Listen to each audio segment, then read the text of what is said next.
Эта инициатива может привести к новым конфликтам и новому кровопролитию. Досмотрите это видео до конца, и вы узнаете, какие события обсуждали всю неделю различные СМИ и эксперты. Подписывайтесь на наши обновления, и точно будете в курсе всего самого актуального.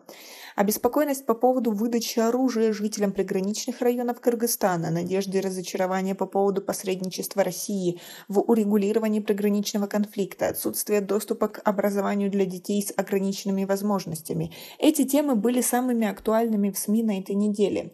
Официальное издание правительства Таджикистана, газета «Джумхурият», выразила обеспокоенность принятым в соседнем государстве законом, позволяющим в особых случаях выдавать оружие жителям приграничных районов Кыргызстана. Издание пишет, что эта инициатива может привести к новым конфликтам и новому кровопролитию.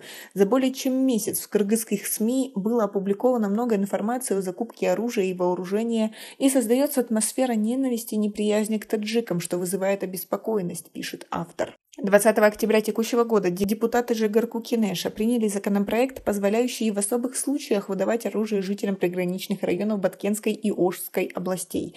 За проголосовали 63 депутата, возразили всего 3. Как вы относитесь к такому законопроекту и как вы думаете, к чему он может привести? Свои ответы напишите нам, пожалуйста, в комментарии.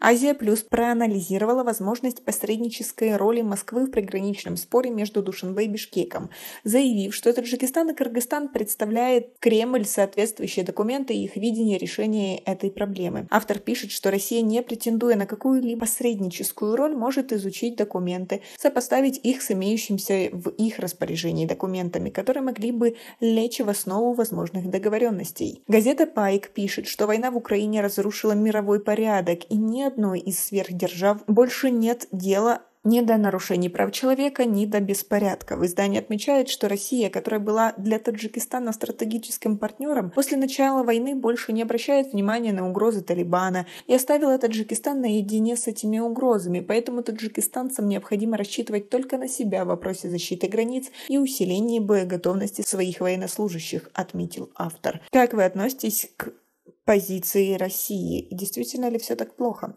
А Фараж поднял проблему отстранения от учебы детей и подростков с ограниченными возможностями в Хатлонской области. По словам чиновников, в области есть только одна школа, которая создала условия для учебы с особенных детей, но и она не оснащена специальным оборудованием и инвентарем для чтения с использованием системы Луи Брайля. В то же время родители, которые каждый день привозят сюда своих детей из окрестных районов, жалуются на расстояние, которое им приходится преодолевать, и дороговизну дорожных расходов. СССР поднял тему великодушия таджикистанцев и злоупотребления этим качеством некоторыми людьми. По мнению автора, если у таджикского трудового мигранта, не дай бог, возникает какая-либо проблема, его соотечественники тут же скинутся и соберут необходимую сумму для решения проблемы.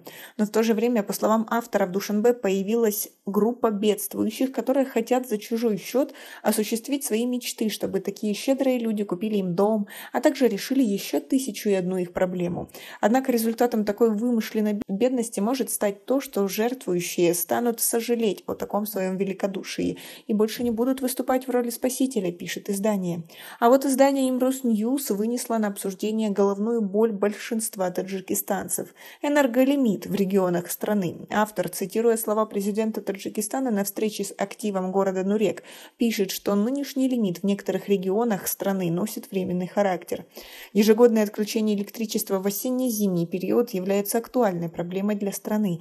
Власти связывают это с маловодьем и ремонтом линий электропередач и подстанций, но критики считают это результатом некомпетентности чиновников и экспорта электроэнергии за границу, особенно в Афганистан. Как вы относитесь к таким поднятым темам? И как вы думаете, какие стоит поднять еще свои ответы? Напишите нам, пожалуйста, в комментарии.